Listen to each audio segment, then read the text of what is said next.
Hi, boys and girls. I would love to read you another book today, but first I want to see how you're doing. I hope you're having a fantastic day. I know I am, and I'm super excited about the story today. This one is called The True Story of the Three Little Pigs, as told by Jon Scieszka, illustrated by Lane Smith. Now, I know you guys know the story of the Three Little Pigs, but this one is a little bit different. You'll see why. This is written by A. Wolf. Everybody knows the story of the Three Little Pigs, or at least they think they do. But I'll let you in on a little secret. Nobody knows the real story because nobody has ever heard my side of the story. Who do you think's talking? Here we go. I'm the wolf, Alexander T. Wolf. You can call me Al.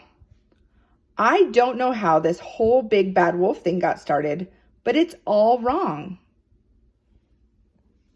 Maybe it's because of our diet. Hey, it's not my fault wolves eat cute little animals like bunnies and sheep and pigs. It's just the way we are. If cheeseburgers were cute, folks would probably think you were big and bad too. Look at that burger, you guys. It's got like feet and ears sticking out of it and little tail. Oh, disgusting. But I guess that's what wolves like to eat. Like I was saying, the whole big bad wolf thing is all wrong. The real story is about a sneeze and a cup of sugar. Oh my goodness. He's got a chalkboard. It says sneeze plus sugar. Oh, we'll see what happens. This is the real story.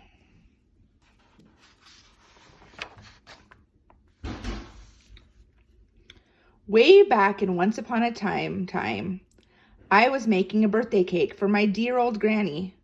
I had a terrible sneezing cold. I ran out of sugar. He does not look like he's feeling very well. He's got a thermometer in his mouth. He's making a mess. He says he has a sneezing cold. Maybe not the best time to make something for somebody else to eat, huh? Oh, look at the cake batter has ears coming out of it too. Oh dear. So I walked down the street to ask my neighbor for a cup of sugar. Now this neighbor was a pig, and he wasn't too bright either. He had built his whole house out of straw. Can you believe it? I mean, who in his right mind would build a house out of straw? Here he goes down the road. And there is the pig's straw house.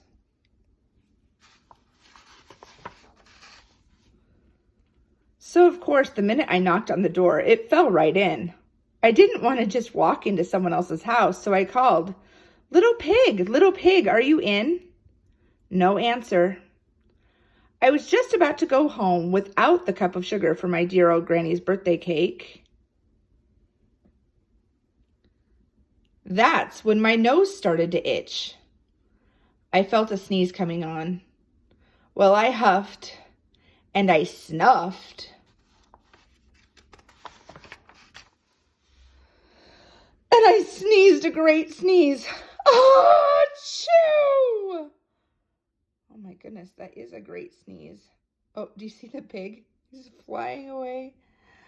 His house is getting blown down. And you know what? That whole darn straw house fell down, and right in the middle of the pile of straw was the first little pig, dead as a doornail. He had been home the whole time. Look at that. You see him? He's wiping his nose, Mr. Wolf is, and there's the pig, dead as a doornail.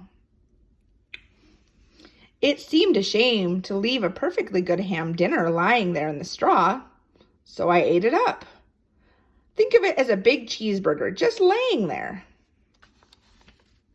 Would you guys just eat a cheeseburger laying there? I don't know. I was feeling a little better, but I still didn't have my cup of sugar, so I went to the next neighbor's house. This neighbor was the first little pig's brother. He was smarter, but not much. He had built his house out of sticks.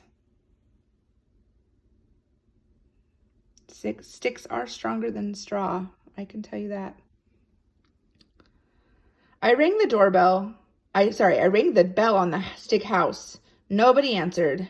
I called, Mr. Pig, are you in? He yelled back, Go away, wolf. You can't come in. I'm shaving the hairs on my chinny chin chin. Oh my goodness. I just grabbed the doorknob when I felt another sneeze coming on. I huffed and I snuffed and I tried to cover my mouth, but I sneezed a great sneeze. Oh, Joe! And you're not going to believe it, but this guy's house fell down just like his brother's. When the dust cleared, there was the second little pig, dead as a doornail. Wolf's honor. Somebody says wolf's honor. It's like Scout's honor. Like, I promise, you can trust me. Oh my goodness, this one fell down, and it looks like there's even like sticks that look like forks and knives and spoons right next to it. I think the pig just really looks like dinner to this wolf.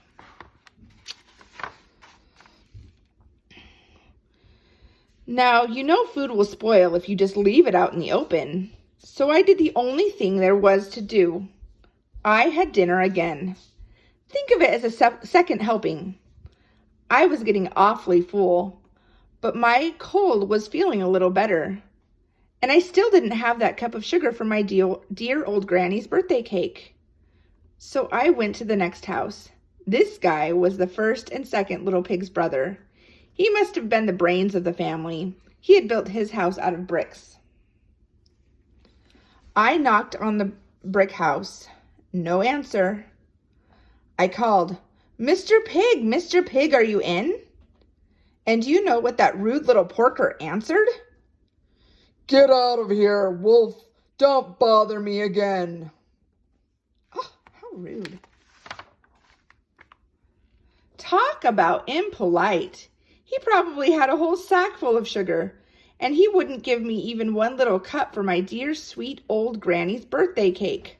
What a pig. I was just about to go home and maybe make a nice birthday card instead of a cake when I felt my cold coming on. I huffed, and I snuffed, and I sneezed once again. Then the little pig yelled, And your old granny can sit on a pin. Oh my goodness.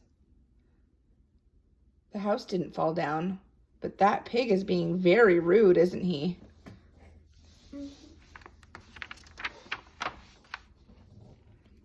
Now, I'm usually a pretty calm fellow, but when somebody talks about my granny like that, I go a little crazy.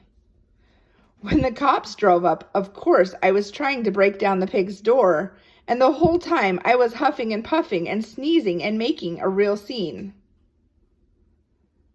So the wolf is saying he lost control. He was so angry with the pig for saying something mean about his granny.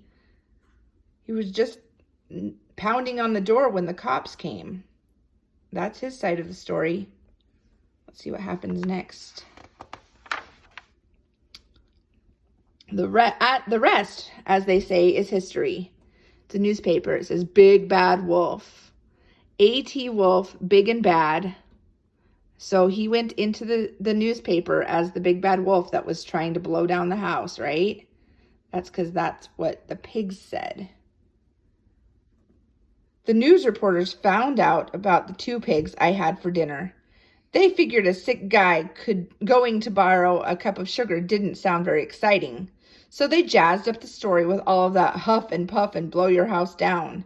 And they made me the big bad wolf. That's it, the real story. I was framed.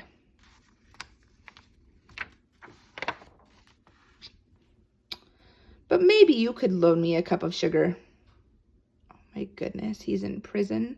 And he's been there for a long time because look at his beard. His whiskers have gotten so long. So what do you guys think? Do you believe the pig's side of the story or the wolf's side of the story? I don't know. You'll have to tell me when I see you at school. But I hope you liked that book. It was a lot of fun reading it for you today. Bye.